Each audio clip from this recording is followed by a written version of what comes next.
ఇక్కడ జాబ్ చేసేటప్పుడు నా భర్త నాకు ఒక రూపాయి కూడా ఇవ్వలేదండి.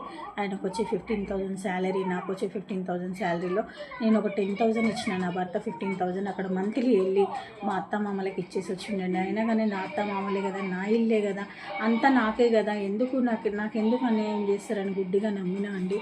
కానీ ఇప్పుడు అదే అత్త మామ నా భర్త చనిపోగానే ఇంట్లోకి రానియకుండా ఇల్లు మొత్తం ఆడపడుచులకు ఇచ్చేయాలనే ప్లాన్తో నన్ను అన్యాయం చేసి నన్ను ఎక్కడ కాకుండా చేసి నేను అక్కడ ఆగస్టు 1 నుంచి కూడా నేను అక్కడ కాంపౌండ్ వాళ్ళు వండుకొని తింటే కూడా అక్కడ కూడా వండుకొని తిననీయకుండా మేము నైట్ చర్చిలో పడుకుంటే కూడా చర్చిలో ఎవరు షెల్టర్ ఇస్తే వాళ్ళకు వచ్చి ఈశ్వరయ్య, జేరిపోతుల ఈశ్వరయ్య మా మామయ్య గారు వచ్చి వాళ్ళకి వార్నింగ్ ఇవ్వడం, వాళ్ళని ఇక్కడ ఉండనియొద్దు, పొలమేరలోనే ఉండనియొద్దు, సరౌండింగ్స్లోనే ఉండనియొద్దు, వాళ్ళని అసలు ఇక్కడ ఉండనియొద్దంట. నగ్నూరు గ్రామంలో మాకు ఎవ్వరు కనీసం రెంట్కి కూడా ఇల్లు ఇవ్వలేదండి. రెంట్కి కూడా మాకు ఇల్లు ఇవ్వలేదు, కనీసం షెల్టర్ కూడా ఇవ్వలేదు. చిన్న పాపకి మా హెల్త్ అంతా పాడైందండి. మళ్ళీ మేము అక్కడ ఉంటుంటే కూడా ఆ గేట్కి నేను వేసిన లాక్ బయట నా బిలాంగింగ్స్ ఉన్నాయి, ఆ గేట్ లోపల కాంపౌండ్ వాల్లో నా బట్టలు అట్లాంటి నా వస్తువులు, చిన్న సిలిండరు అట్లాంటివన్నీ ఉన్నాయి. మేము అక్కడే అడుక్కుంటూ తిన్నామండి, నేను నా చిన్న పాపను నా మదర్తో పాటు. మా మదర్ ఎందుకు ఉందంటే నాకు ఇప్పుడు హస్బెండ్ తోడు లేదు కాబట్టి నా మదర్ నాకు అండగా నిలిచారండి. సీనియర్ సిటిజన్, ఆమెకు కూడా అక్కడ ప్రాపర్ షెల్టర్ లేక ఆమెకు, నా బిడ్డకి, నాకు హెల్త్ అంతా పాడైపోయిందండి. అయినా కానీ హ్యుమానిటీ లేదండి నాకు. పోలీస్ డిపార్ట్మెంట్ కానీ కులంలో కానీ వీళ్ళు మెయిన్ మా అత్తమామలే ఆడపడుచుల దగ్గర దాక్కొని నన్ను ఎక్కడ కాకుండా చేస్తున్నారండి. దయచేసి సాధ్యమైనంత వరకు మీడియా వాళ్ళు అందరూ కూడా రెస్పాండ్ అవ్వాలండి ప్లీజ్ అండి. నాలాగా ఇంకో కోడలు అన్యాయం జరగొద్దు.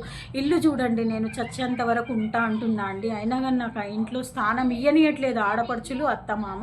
మరి ఇంత అన్యాయం ఎక్కడైనా ఉంటుందా అండి? మరి నేను ఎంతో పైసలు ఇచ్చిన అండి వాళ్ళకి, కట్నం 3 లక్షలు ఇచ్చిన, తర్వాత 5-6 లక్షలు ఇచ్చిన. నేను వేసిన చిట్టీలు, నా గోల్డ్ అంతా అత్తమామ తీసుకొని ఇల్లు మంచిగా చేసుకొని ఈరోజు నన్ను నెట్టేసి రండి, నడి రోడ్డు మీద నన్ను, నా ఫ్యామిలీని నిలబెట్టేసి రండి వీళ్ళు. నాకు ఎక్కడ ఏ సపోర్ట్ లేదు, ఫైనాన్షియల్ సపోర్ట్ లేదు, సొంత ఇల్లు లేదు. నా ఇల్లే కదా, నా భర్త కదా అని నేను నమ్మినందుకు నన్ను ఈ విధంగా మోసం చేస్తున్న అత్తమామలండి. నాలాగా ఏ కోడలికి ఇట్లాంటి పరిస్థితి రావద్దండి. ఇట్లాంటి ఎన్నో చూసామండి, అత్తమామ సపోర్ట్ లేక ఆడపడుచులు కొట్టి తిట్టి అట్లాంటి కోడలు ఎంతోమంది సూసైడ్ చేసుకున్నారండి ఈ రోజులలో. నేను ఒక అడుగు ముందుకేసిన, నా పరువు పోతుందో లేకపోతే ఏదో అవుతుంది, నాకు రెస్పెక్ట్ లేదు. నాకు రెస్పెక్ట్ ఉన్నా లేకున్నా అండి నేను పోరాడేది నా బిడ్డ కోసం, నాకు లైఫ్ అంతా షెల్టర్ కోసం అండి. ఇప్పుడు నా భర్త లేరు కాబట్టి నాకు వాళ్ళు ఏమి ఇస్తారు, నాకు ఒక ఆధారం చూపించాలండి. వాళ్ళ మీద గొడవేం కాదు, వాళ్ళు సీనియర్ సిటిజన్సే, కానీ నా ఆడపడుచులు మంచిగా వెల్ సెటిల్డ్ అండి. అందరూ మ్యారేజ్లు చేసుకున్నారు, అందరికీ పిల్లలు అయినరు, వాళ్ళ హస్బెండ్స్ మంచి జాబ్, మంచి హోదాలో, సొంత ఇల్లు, ప్రాపర్టీస్తో ఉన్నారండి. ఒక్క ఆడపడుచు కూడా పేద ఈమెకేం గతి లేదు, వీళ్ళ హస్బెండ్ కొడతాడు, వీళ్ళ హస్బెండ్ చనిపోయిండు అనేది ఏం లేదండి. అందరూ మంచిగా ఉన్నారు, మంచిగా ఉండాలి కూడా. నేను బ్రతికున్నంత వరకు షెల్టర్ అడుగుతున్నా అండి, అయినా కానీ ఆ షెల్టర్ కూడా ఇవ్వట్లేదు. ఇదండి నా పరిస్థితి. దయచేసి సాధ్యమైనంత వరకు షేర్ చేయండి.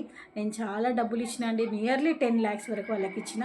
అందుకే షెల్టర్ కోసం పోరాడుతున్నా అండి నేను. ఆ ఇంటి కోడలనండి, నా పేరు జేరిపోతుల రాజేశ్వరి మునేందర్. అక్కడ నాకు ఏ ప్రూఫ్, ఏ ఎవిడెన్స్ గట్టిగా లేకుండా మా అత్తమామ చేసిండ్రండి. నన్ను పెళ్లి చేసుకొచ్చిన రోజు నుంచి కూడా నన్ను నెగ్లనీయలేదు అత్తమామ. కనీసం కడుపు నిండా తిండి పెట్టలేదండి. మా ఆడపడుచుకి నేను పెళ్ళైనాక ఆమెకు 2020లో మ్యారేజ్ అయింది, రూపా అనే ఆమె, అస్సలు నెగ్లనీయలేదండి. ఆమె జాబ్ చేసుకుంటా ఉన్నదనేసి బాగా సాధించేది ఆమె. దీప, రూప, పూజ, ఈ ఆడపడుచులు నన్ను ఎవ్వరూ ఏగనీయలేదండి, నెగ్లనీయలేదు. నిజంగా చెప్తున్నా కదా, నన్ను బాగా హెరాస్ చేసి ఒక్క అన్న అని చెప్పేసి అన్న వాళ్ళని ఎంతో ఇష్టపడ్డాడండి. వాళ్ళు ఏం చేసినా ఒక్క మాట కూడా అనలేదండి. నన్నే కొంచెం గదిమాయించేవాడు కానీ వాళ్ళని అయితే ఒక్క మాట అనలే నా భర్త. అయినా కానీ తన అన్న భార్యని రోడ్డు మీద వేసిరండి వాళ్ళు, కొంచెం కూడా జాలి లేకుండా. వాళ్ళకే తెలియాలి వాళ్ళ అన్న వాళ్ళ కోసం ఎంత కష్టపడ్డాడో, మా అత్తమ్మలకు కూడా తెలియాలి నా భర్త ఎన్ని సాక్రిఫైసెస్ చేసిండో. కనీసం నా భర్త గేదెలాగా కష్టపడి మొత్తం కష్టమంతా వాళ్ళకే పెట్టిండండి. నేను జాబ్ చేసుకున్న, ఆయన ఉన్న రోజులు నాకు పెళ్ళి కాకముందు నుంచే నేను జాబ్ చేస్తాను అండి, ప్రైవేట్ కంపెనీస్లో జాబ్ చేస్తున్నాను. ఆయన ఒక్క రూపాయి కూడా నాకు ఇది కావాలి అది కావాలి అనలేదు. నేను ఒక్క కూతురునేనండి, నాకు వెనక ముందు ఎవరు లేరు, వాళ్ళే కదా నాకు అన్నీ అని చెప్పేసి నాకు ఉన్నదంతా కూడా నేను వాళ్ళకే ఇచ్చేసిన అండి. డబ్బు కానీ, గోల్డ్ కానీ, ఏదైనా సరే వాళ్ళకే పెట్టినా అండి. ఈరోజు ఏం తీసుకోలేదు, ₹1 కట్నం ఇయ్యలేదని ఆరోపిస్తున్నారు. పోలీసు వాళ్ళు కూడా నాకు సపోర్ట్ చేస్తలేరు. ఆ ఇంట్లో ఉండే అధికారాన్ని ఇస్తలేరండి. అధికారం అవసరం లేదండి, చచ్చేంత వరకు షెల్టర్ కావాలండి. ఇది నేను రిక్వెస్ట్ మీదనే అడుగుతున్నాను. సాధ్యమైనంత వరకు ఇది షేర్ చేయండి. మాకు అక్కడ కరెక్ట్ ఫెసిలిటీస్ లేక మా హెల్త్ అంతా పాడైందండి. నేను 10 మందిలో పెళ్లి చేసుకున్నానండి. నాకు ఏ ఎవిడెన్స్ కూడా లేకుండా వాళ్ళే దాచుకున్నారండి. అట్లీస్ట్ నా హస్బెండ్కి నేను ఇప్పించిన ఫోన్ కూడా వాళ్ళే లాక్కున్నారండి. నన్ను కొట్టి లాక్కున్నారు. నన్ను గేటు అవతలికి నా మెడలు బట్టి నెట్టేసిరండి. నా ఆడపడుచు వాళ్ళ భర్తలు ఇట్లా ఈ విధంగా హెరాస్మెంట్ చేసిన నేను ఎవరి మీద పోలీస్ కంప్లైంట్ కానీ ఎట్లాంటి డొమెస్టిక్ వైలెన్స్ కేసు కూడా నేను ఎవరి మీద పెట్టలేదండి. అయినా కానీ నన్ను ఈరోజు ఈ విధంగా టార్చర్ చేస్తున్నారు. దయచేసి కూడా మీరు ఈ వీడియో సాధ్యమైనంత వరకు షేర్ చేయండి సార్. నాకు ఆ ఇంట్లో షెల్టర్ దక్కాలి, నా బిడ్డను నేను బ్రతికించుకోవాలి. ఇప్పటి వరకు కూడా నాకు ఏ జాబ్ లేదు. మా మదర్ కూడా బాగోదండి, ఆమె హెల్త్ కూడా బాగాలేదు, నా హెల్త్ కూడా బాగాలేదు. నేను కూడా ఒక సర్వైకల్ పేషెంట్ని. అయినా కానీ నన్ను ఇంత బాధ పెడుతున్నారు అత్త మామలు ఆడపడుచులు కలిసి. ఎంతవరకు కరెక్ట్ అండి ఇది? సాధ్యమైనంత వరకు షేర్ చేయండి. రైట్ పర్సన్కి షేర్ అయ్యి నాకు న్యాయం జరిగేలా షేర్ చేయండి. నమస్కారం అండి.